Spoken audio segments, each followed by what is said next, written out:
Hey, hi, what's up? It's Emma. You already know, we back with another video. I just wanted to talk about trends and stop trying to fucking follow them. It's honestly kind of a blessing sometimes because the amount of repetition that I see on things like YouTube Shorts and TikTok and all this stuff, it keeps me from scrolling mindlessly because I get sick of seeing the same trend 30 times by a bunch of different people.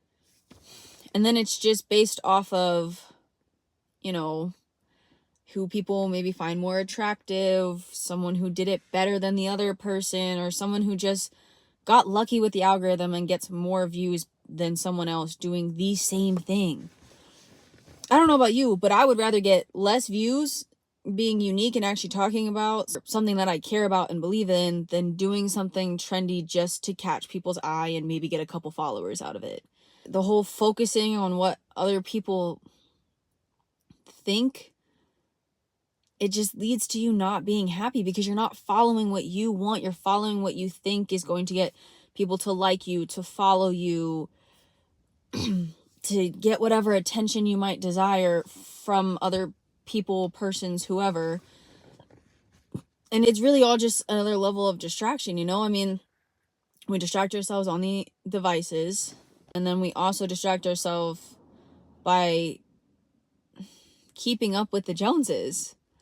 I mean, it's in all of the Temu or Temu and Amazon or TikTok shop and all that stuff. Like, all of that is just buying more junk, but you're trying to keep up with the trends of, ooh, I have like the stuff in my car, so it's all cute and space saving, and I got a freaking diffuser in my car.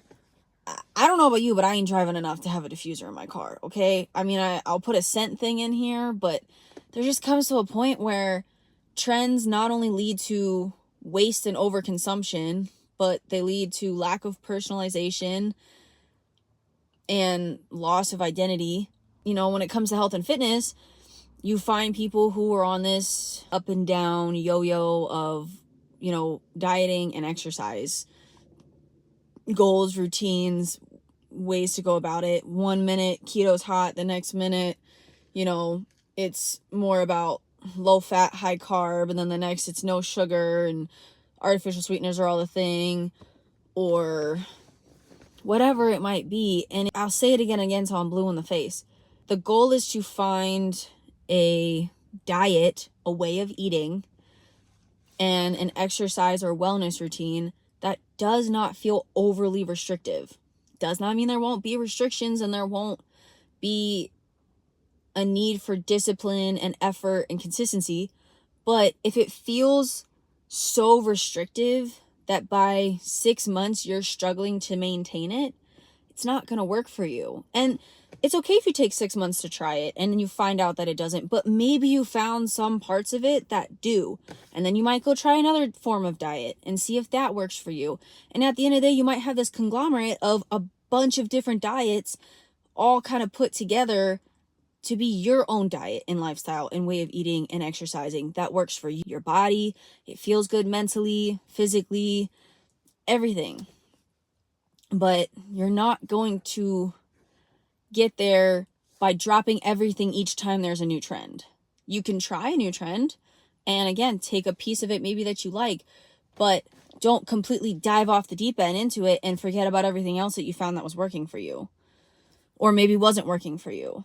It's definitely cool to be inspired by others, but simply copying and pasting the latest video trend, clothing, you know, we went from a thick phase to now it's kind of leaning back towards skinny and low-rise jeans are a thing again and all this stuff. And it's just, fuck, bro. Can we just learn to love our own bodies? I mean, I know there's a lot more body positivity out there. Don't get me wrong. I mean, so many more companies are being inclusive of having plus size women and having women who don't fit that typical model, you know, thin, skinny, kind of average looking body, something that I'd like to promote more of myself. And just fitness and health does not have to mean chiseled muscles or skin and bone. And you don't have to try to change the way your body is built to have an hourglass figure, when we're just not all built that way. I don't have an hourglass figure. I got fucking hip dips for life. I don't have a wider pelvis. It's not in my anatomy, and that's okay. That doesn't mean that I can't work to build my glutes up the way I want and I can't get strong. It just means that I'm not going to ever really have a super curvy body, and that's okay. I'm learning to love that. I'm learning to be happy and appreciative of the body that I have and the abilities that I do have. I have an able body. I am grateful for that every day, because you never know, that could change. And there's so many other people in this world that don't have that. It just feels unfair of me not to be grateful. It's easy to get caught up in feeling down on yourself and not being grateful for it. I have, and I still spend a lot of time in some negative mindsets, and I'm working on it. It's getting better, but I'm taking the time to work on myself and heal from the inside out to get there. That's, kind of the last piece is work on yourself, heal from the inside out, take care of you, your inner mindset, your body from the inside out. If you work on changing this and just the way you see and perceive the world, there's a lot of other things that will have such a positive domino effect.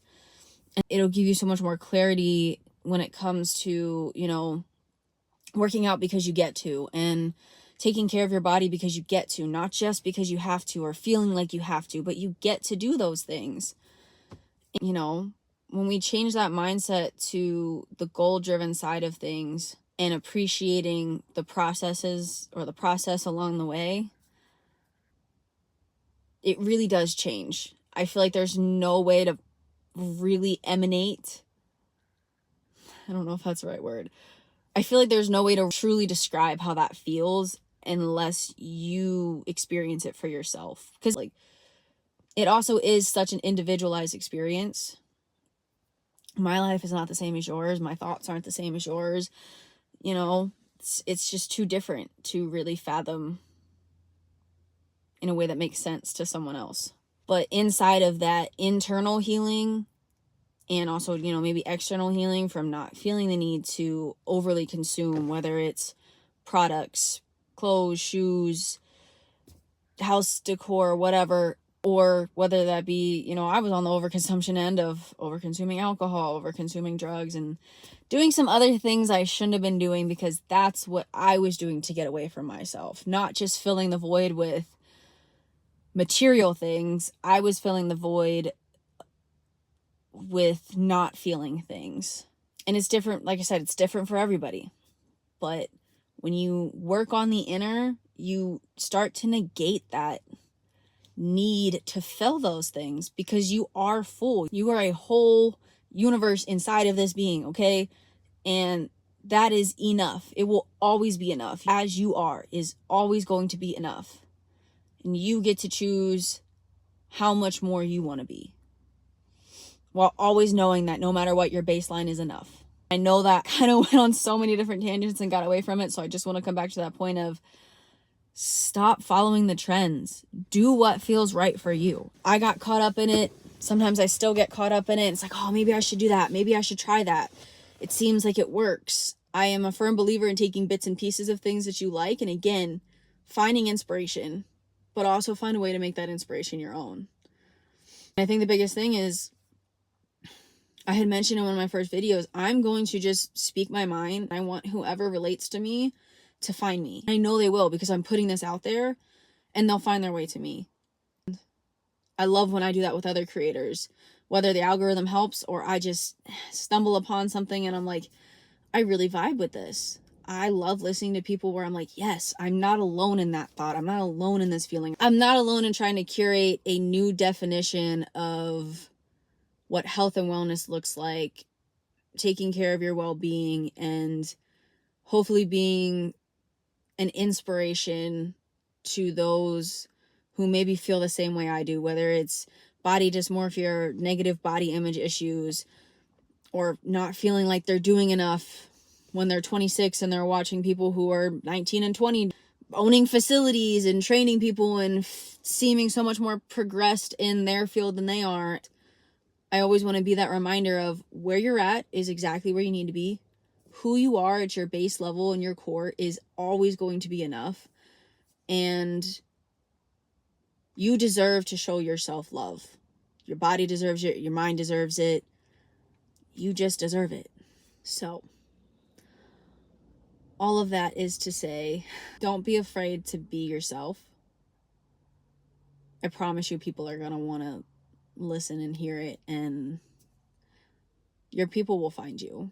And if not, you found yourself. Most importantly, find yourself. If you've got that, you've got everything you need. So stop copying and pasting with the trends and start just trying some things. See what you like, what you don't like, what works for you and what doesn't. Be unique, be individual, be personal, be authentic. And most importantly, be graceful. So that's all I got for you guys. Till next week, peace out. Drop some comments down below. Check out some of the other videos. I want some feedback, likes, whatever you want to do. I'm here.